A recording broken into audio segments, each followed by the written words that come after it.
Monday. And today on Coffee and Conversation with your girl, Shakenya. When you get a minute, go to that YouTube channel, Shakenya, and hit subscribe.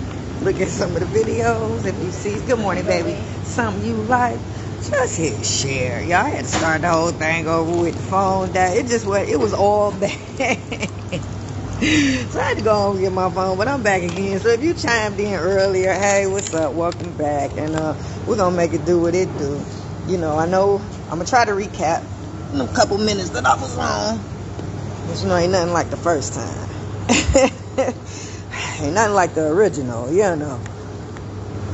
But I know lately we've been talking about the psychological profile of your baby mama, your baby daddy, and then we took it back a notch to the psychological profile of their mama and daddy as the reason why your baby mama, baby daddy act the way that they do, in the sense of using that baby as a pawn and using that baby against you and causing a lot of unnecessary hurt and pain. So we're going to get back to that. Because the next step was to talk about the psychological profile of your baby. And that's something that can be a little tricky because your baby's still growing and developing.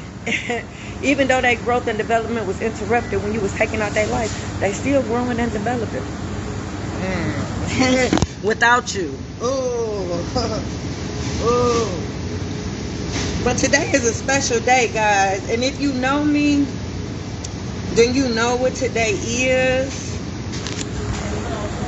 Today is my grandma Edie's birthday. Now, rest her soul. She's no longer with us. But when she was, that was about the only person I probably called on that day, you know. My dad's birthday is today. Her son. She gave birth on her birthday. I know. That's a hell of a present, ain't it? I know. Hey, Miss Vicky.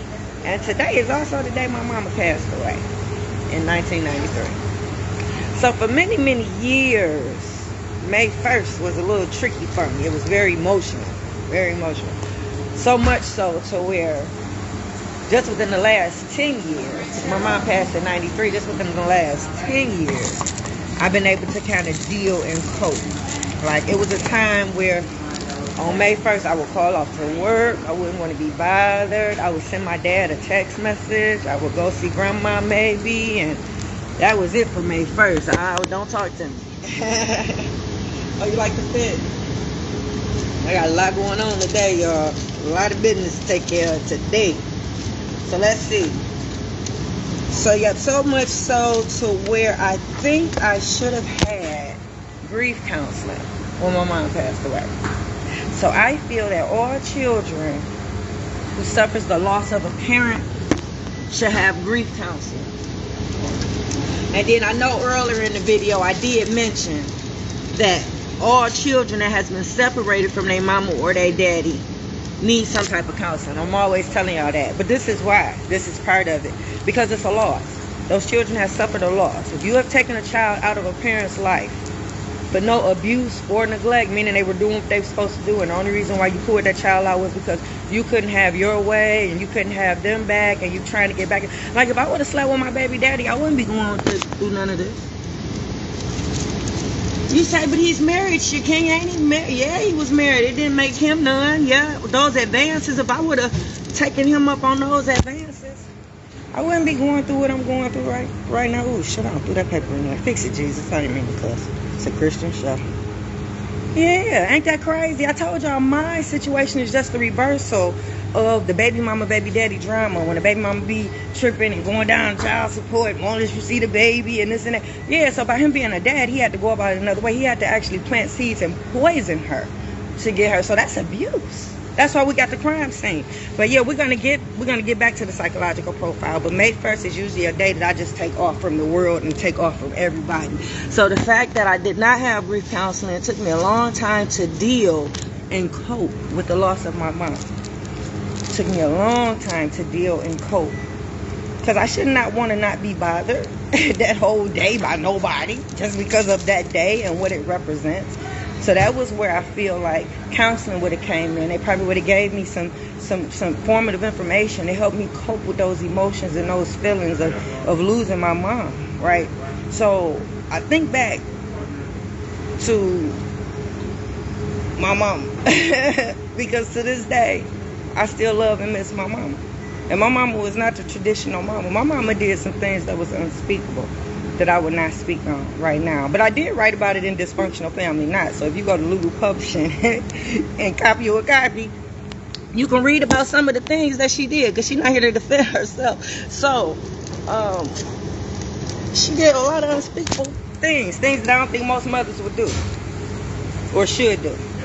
First off, she was addicted to drugs. I will share that with you. Yeah, any parent or any person that has children that's addicted to drugs,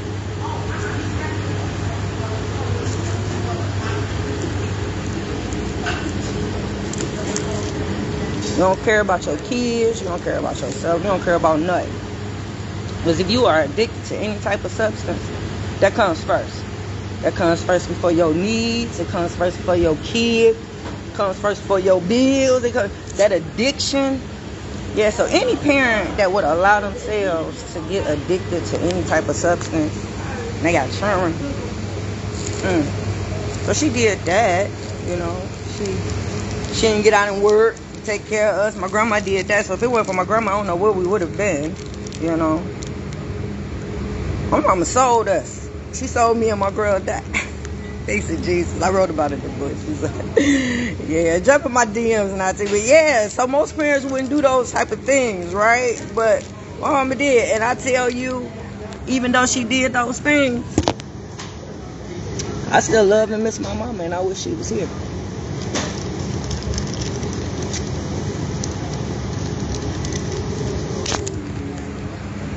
And you know why? Because both sides of my family told me I'm supposed to love and cherish my mama. Both sides of the family used to tell me that you only get one. Both sides.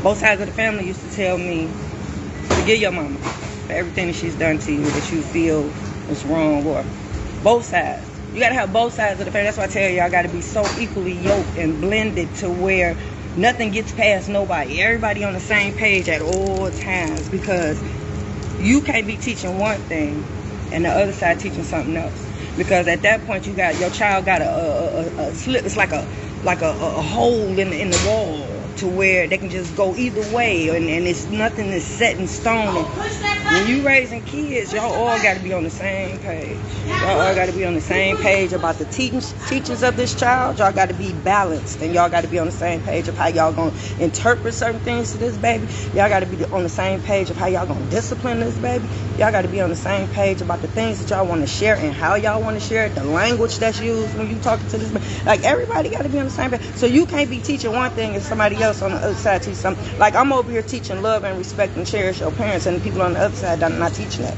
The people that's keeping your child away from you, they not teaching that. They're not teaching that. So if your child not being taught to respect you as the parent, how you think they out here treating other people? How you think they out here?